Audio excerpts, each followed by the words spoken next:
Hello दोस्तों, आपका स्वागत है। जो मैं आज क्लास लेने वाला हूँ वो मैं उत्तर प्रदेश की अ, एक उत्तर प्रदेश की क्लास लेने वाला हूँ। और जो उत्तर प्रदेश का एक उत्तर प्रदेश का जो क्वेश्चंस आते हैं, उत्तर प्रदेश का इतिहास, उत्तर प्रदेश का हमारा मध्यकालीन भारत, उत्तर प्रदेश का जो हमारा प्राचीन भारत है, और उन प्राचीन भारत के इतिहास से जितने भी क्वेश्चन उत्तर प्रदेश के बनते हैं, वो उन क्वेश्चनों को मैं लेकर आया हूँ जो ज़्यादा महत्वपूर्ण होते हैं। और उत्तर प्रदेश की जो भी हर एक वैकेंसी में जितने भी वनडे एग्ज़ाम होते हैं उत्तर प्रदेश के, वो हर एक एग्ज़ाम में ये क्वेश्चन मिलने ही है, क्योंकि आपने ये भी देखा होगा यूपी ट्रिपल एससी के जितने भी एग्ज़ाम होते हैं और उनके जो पेपर सेट होते हैं ना, उसमें उत्तर प्रदेश के सबसे ज़्यादा क्वेश्चन पूछे जाते हैं। आपको ब्रह्मांड की चीज़ें नहीं मिलेंगी, लेकिन उत्तर प्रदेश के ऐसा क्वेश्चन उठा लिया जाएगा आपकी क्लास में, आपके पेपर में, जो उत्तर प्रदेश से ही रिलेटेड होगा, उत्तर प्रदेश से ही पूछा जाएगा। अब मान लीजिए आप इतिहास पढ़ते हैं, आप भारत का इतिहास पढ़ते हैं, लेकिन भारत के इतिहास में आप कुछ-कुछ इम्पोर्टेंट क्वेश्चन पढ़ लेते हैं, लेकिन वो इतना ज़रूरी कहाँ होता है भई? उसमें से कुछ क्वेश्चन पूछ लेगा भई, कुछ क्वेश्चन है। लेकिन भाई आप यूपी का ट्रिपल एससी एग्जाम दे रहे हो, पैट का एग्जाम दे रहे हो, या यूपी ट्रिपल एससी का जो भी कोई बंदा एग्जाम दे रहे हो, उसमें पूछेगा तो उत्तर प्रदेश के ही क्वेश्चन ना, तो उत्तर प्रदेश का इतिहास ही पूछेगा, उससे क्वेश्चन पूछेगा। तो दोस्तों इसी इसी के कारण मैं ये जो आपको क्लास करा रहा हूँ, जो मैं सीरीज करा रहा हूँ, वो उत्तर प्रदेश से रिलेटेड ही होंगे और वही क्वेश्चन होंगे जो बहुत ही ज़्यादा इंपॉर्टेंट होंगे। ठीक है, तो मैं सबसे पहले आज जो क्लास स्टार्ट करने वाला हूँ, तो आइए दोस्तों आज की क्लास स्टार्ट करते हैं। तो आज का जो मतलब कि जो हमारा मैंने लिया है, सबसे पहले प्राग ऐतिहासिक काल, पूरा पाषाण काल, और मध्य पाषाण काल और नव पाषाण काल। जो भी इन इन काल से जो उत्तर प्रदेश के क्वेश्चन पूछे जाएंगे, उत्तर प्रदेश के जो क्वेश्चन बनते हैं, उत्तर प्रदेश में कहाँ ये स्थान रहा है, कौन सा इंपॉर्टेंट स्थान रहा है, प्लेस रहा है, वो सब एक क्वेश्चन मैं आपको कराता जाऊंगा। पहला क्वेश्चन है, उत्तर प्रदेश के जिन स्थलों से पूरा पाषाण कालीन सभ्यता के साक्ष्य मिले हैं, वो देखो इसने पूछा है उत्तर प्रदेश की जिन स्थलों से पूरा पाषाण कालीन सभ्यता के स्थान मिले हैं, वो स्थान बताइए उत्तर प्रदेश में कहाँ है। तो मैं आपको बता दूं, सोनभद्र, जो सिंगरौली घाटी, प्रयागराज बेलन घाटी और चंदौली चकिया। तो जो हमारे उत्तर प्रदेश में पूरा पाषाण काल के जो सभ्यता के जो साक्ष्य मिले थे, कहाँ मिले हैं हमारे? सोनभद्र में, प्रयागराज में और चंदौली में हमारे मिले। हमारा दूसरा क्वेश्चन है, बेलन घाटी उत्तर प्रदेश के इस जिले में स्थित है। भाई किस जिले में स्थित है? बेलन घाटी जो है हमारी उत्तर प्रदेश की किस जिले में स्थित है? तो वो है हमारा प्रयागराज। मैंने अभी ये जो बात करी है, प्रयागराज जो है बेलन घाटी में स्थित है। अब तीसरा क्वेश्चन हमारा, लोहदा नाला बेलन घाटी से साक्ष्य मिले हैं। जो हमारा लोहदा नाला है, उसका बेलन घाटी से कौन से साक्ष्य मिले हैं? तो भाई अब अस्थि निर्मित मातृ देवी की प्रतिमा यहां से मिली है। अस्थि निर्मित, अस्थियों से निर्मित मतलब अस्थि से निर्मित मातृ देवी की प्रतिमा मिली है। वो कहां से मिली? लोहदा नाला बेलन घाटी। अब बेलन घाटी में, जो हमारा बेलन घाटी है उत्तर प्रदेश का कौन सा जिला है बेलन घाटी में? तो हमारा प्रयागराज था। ठीक है दोस्तों, नए क्वेश्चन की ओर बढ़ते हैं। नए क्वेश्चन है, पूरा पाषाण काल के लोगों का मुख्य व्यवसाय क्या था? जो पूरा पाषाण काल के लोग हैं, वो उनका मुख्य व्यवसाय क्या था? तो उनका व्यवसाय था शिकार और खाद्य संग्रहण करना। मतलब कि शिकार करना, जानवरों का शिकार करना और भोजन का इकट्ठा करना। ठीक है, पूरा पाषाण काल और मध्य पाषाण काल और नव पाषाण काल, तीनों कालों के साक्ष्य कहां से मिले? तो तीनों जो कालों के हैं, उत्तर प्रदेश में ऐसा कौन सा जिला है जो तीनों कालों के साक्ष्य मिले हैं उत्तर प्रदेश में? वो हमारा बेलन घाटी से प्राप्त हुए हैं। आपको पता बेलन घाटी कहाँ है? तो प्रयागराज में बेलन घाटी। ठीक है, प्रयागराज बेलन घाटी। ठीक है, उत्तर प्रदेश के पूरा पाषाण कालीन उपकरण जो उत्तर प्रदेश में है, और जो पूरा पाषाण कालीन के जो उपकरण उत्तर प्रदेश में कहाँ पा वो जो है वो कैसे पाए गए, कहाँ से, और वो किस चीज के बनते? तो देखो, वो जो उत्तर प्रदेश के जो पूरा पाषाण कालीन उपकरण थे, वो हमारे क्वार्टजाइट पत्थर से बने होते थे। किससे बने होते थे? जो क्वार्टजाइट पत्थर होता है, उससे उसके जो हमारे औजार बनते थे, वो हमारे उपकरण बनते थे। सिंगरौली जो है, सिंगरौली घाटी उत्तर प्रदेश किस जिले में स्थित है? तो भाई मैंने आपको बता दिया, सिंगरौली जो घाटी है हमारा, जो प्रयागराज है, प्रयागराज में कौन सी घाटी है हमारी?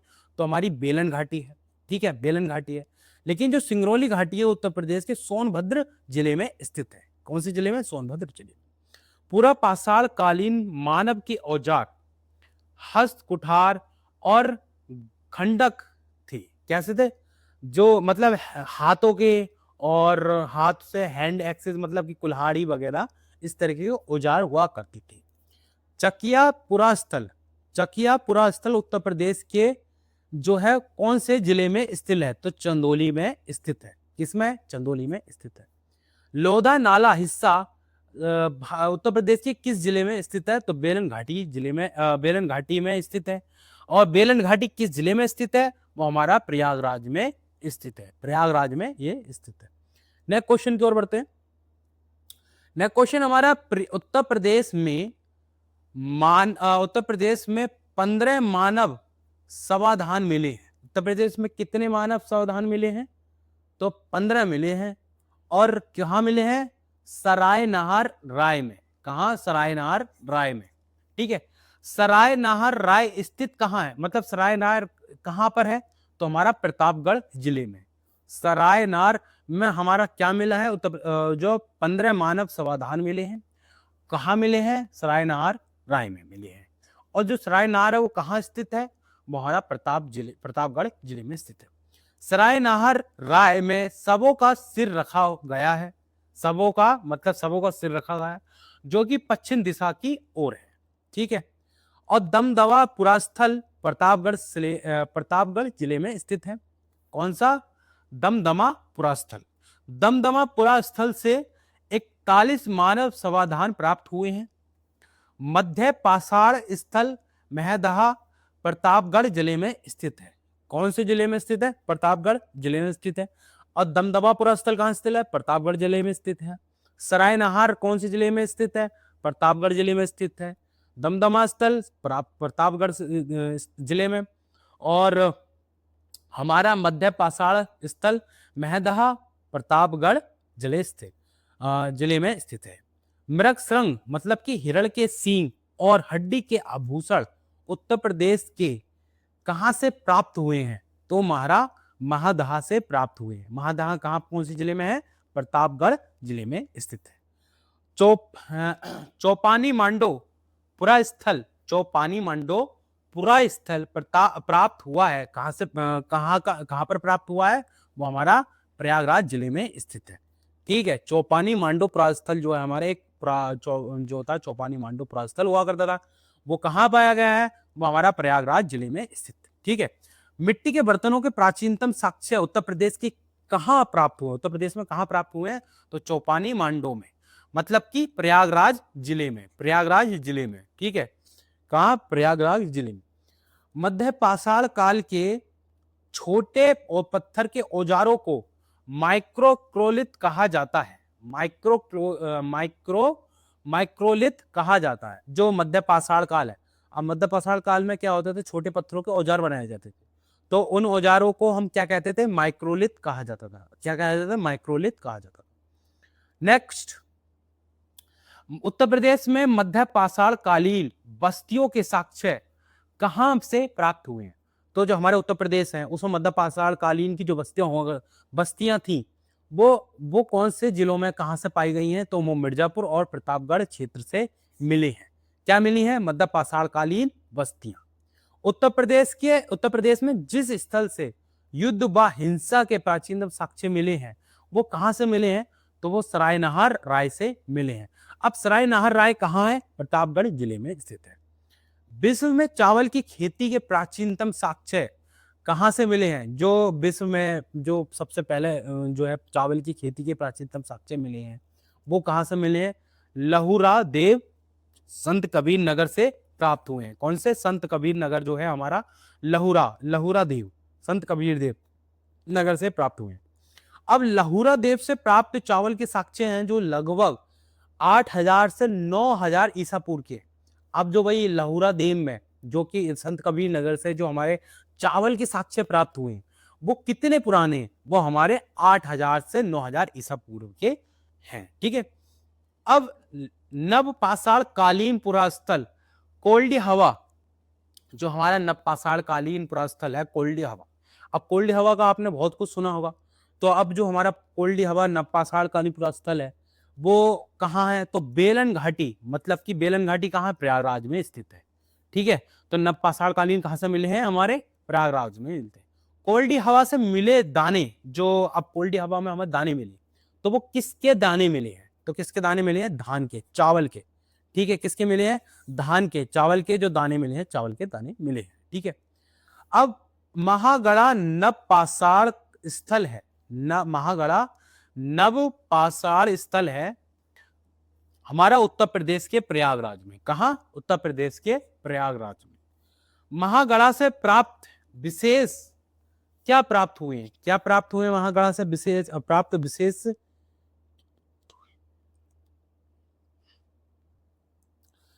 तो हमारा क्या प्राप्त हुए, गौशाला और गोलाकार झोपड़ियों प्राप्त हुई हैं। मतलब ये पूरा क्वेश्चन है, महागढ़ा नव पाषाण स्थल से प्राप्त हुआ, का विशेष क्या प्राप्त हुआ है, महागढ़ा से नव पाषाण का विशेष प्राप्त क्या हुआ है, तो गौशाला और गोलाकार झोपड़ियां प्राप्त हुई हैं। तो क्या प्राप्त हुई, गौशाला और गोलाकार झोपड़ियां प्राप्त हुई। अब नव पाषाण काल में मानव ने सबसे पहले क्या पाले थे, कुत्तों को पालतू बनाया था। नव पाषाण काल में मानव ने सबसे पहले क्या बनाया, पालतू, कुत्तों को पालतू बनाया था। पहिए का आविष्कार की देन क्या है, नव पाषाण काल है। ठीक है, तो क्या है, नव पाषाण काल है। नेक्स्ट हमारा उत्तर प्रदेश में नव पाषाण कालीन पॉलिशदार कुल्हाड़ियां कहां से प्राप्त हुई हैं। उत्तर प्रदेश में जो नव पाषाण कालीन कुल्हाड़ी और पॉलिशदार जो कुल्हाड़ी थी वो कहां से प्राप्त हुई है, वो हमारी मिर्जापुर और बेलन घाटी क्षेत्र से मिली है। मिर्जापुर और बेलन घाटी मतलब कि प्रयागराज से मिली है। खेती के लिए झूम कृषि, देखो बेलन घाटी से प्राप्त हुई है, लेकिन मिर्जापुर जो हमारा प्रयागराज में स्थित है हमारी बेलन घाटी। ठीक है, कृषि के लिए झूम कृषि के साक्ष्य, मतलब जो खेती के लिए, जो खेती की जो हमारी किस्म झूम कृषि के साक्ष्य मिले हैं, वो कहां से मिले हैं, वो हमारा लहुरा देव से मिले हैं, लहुरा देव से मिले हैं।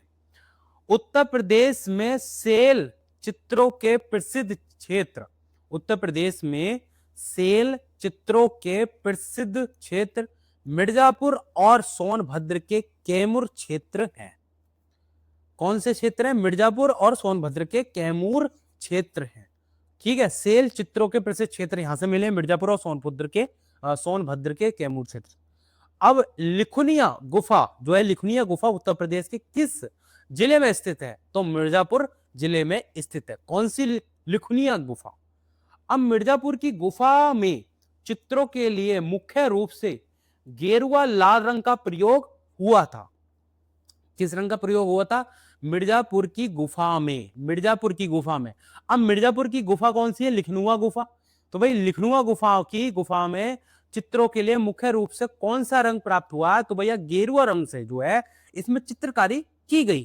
ठीक है, भारतीय प्रागैतिहासिक का जनक, जो हमारे भारतीय प्रागैतिहासिक के जनक है वो कौन माने जाते हैं, रॉबर्ट ब्रूस फुट को माना जाता है। किसको माना जाता है, रॉबर्ट ब्रूस फुट को माना जाता है। झांसी से क्या, झांसी से प्राप्त प्रागैतिहासिक साक्ष्य नव पाषाण काल एवं मध्य पाषाण काल के हैं।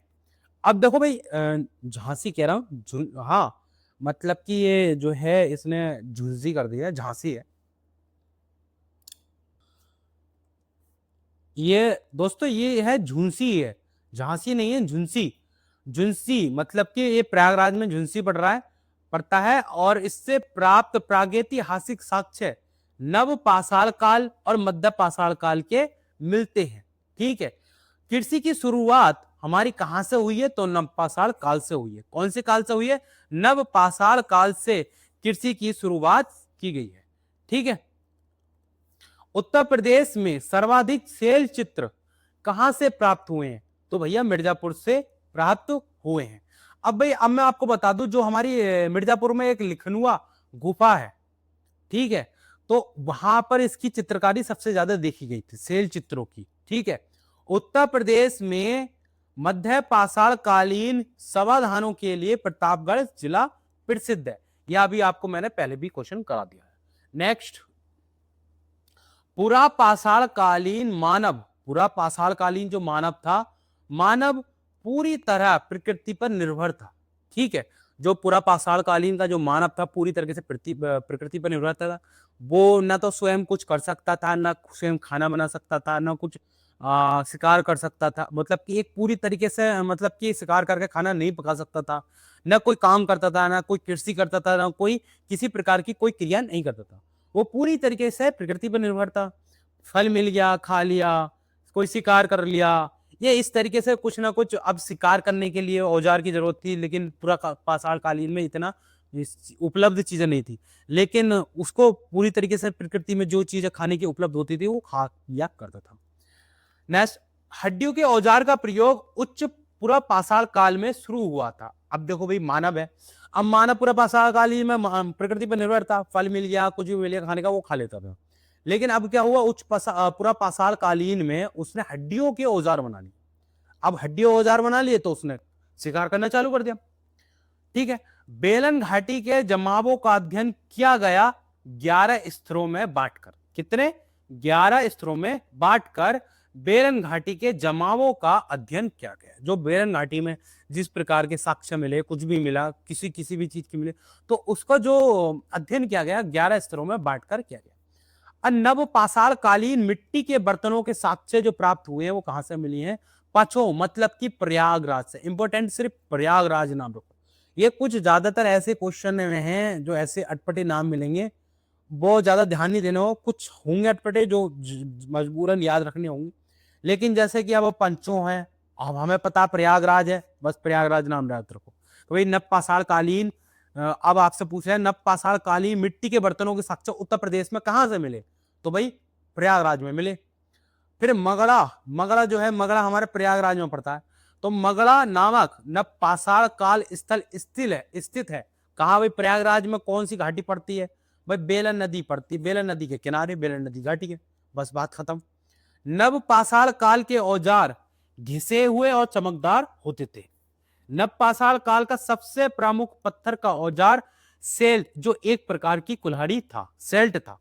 अब क्या था, नव पाषाण काल में सब उसने बहुत सारी चीजें करी, उसने औजार को एक फिनिशिंग देने का काम किया, घिसे हुए, घिसना चालू किया, उसको चमकदार बनाया। तो सबसे प्रमुख पत्थर का औजार था वो था हमारा सेल्ट, जो कि एक प्रकार की कुल्हाड़ी हुआ करती थी। अनाज रखने के लिए मृद भांड के निर्माण की शुरुआत नव पाषाण काल से हुई है। अब अनाज रखने के लिए मृद भांड का निर्माण किया गया। किसको? अनाज को रखने के लिए। अब किस में किया गया था? कौन से काल में? नव पाषाण काल में। उत्तर प्रदेश के जिस क्षेत्र से गोलाकार और अंडाकार झोंपिया के साक्ष्य मिले हैं वो कौन सा क्षेत्र है? हमारा विंध्य क्षेत्र है। ठीक है, विंध्य क्षेत्र।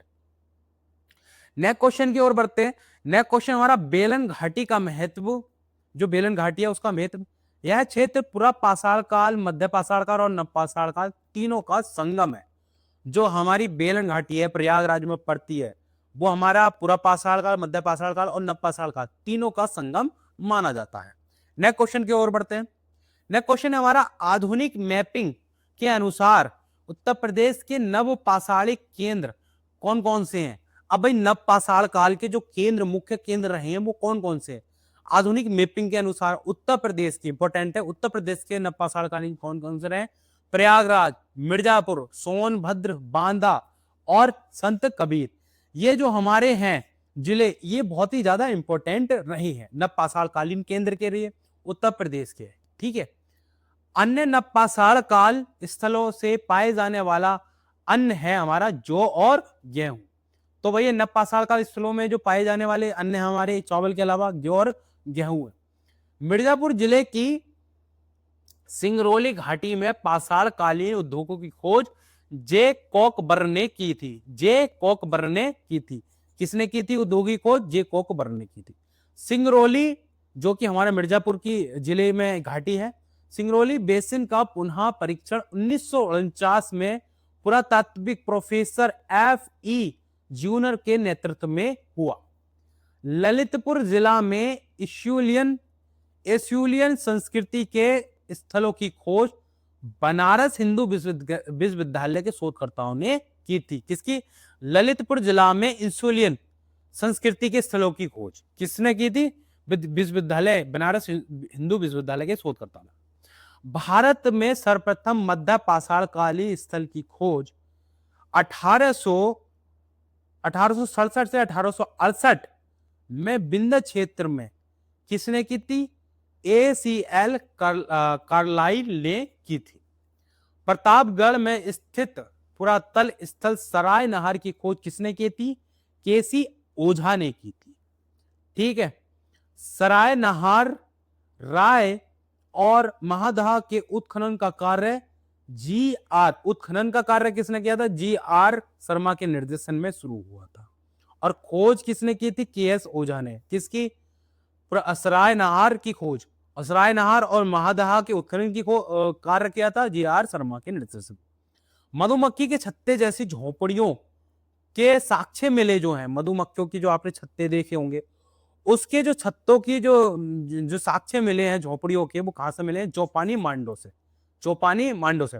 उत्तर प्रदेश में चावल की खेती के प्राचीनतम साक्ष्य मिले हैं कोल्डी हवा, प्रयागराज से। किससे मिले हैं? कोल्डी हवा, प्रयागराज से मिले हैं चावल की खेती के साक्ष्य। ठीक है दोस्तों।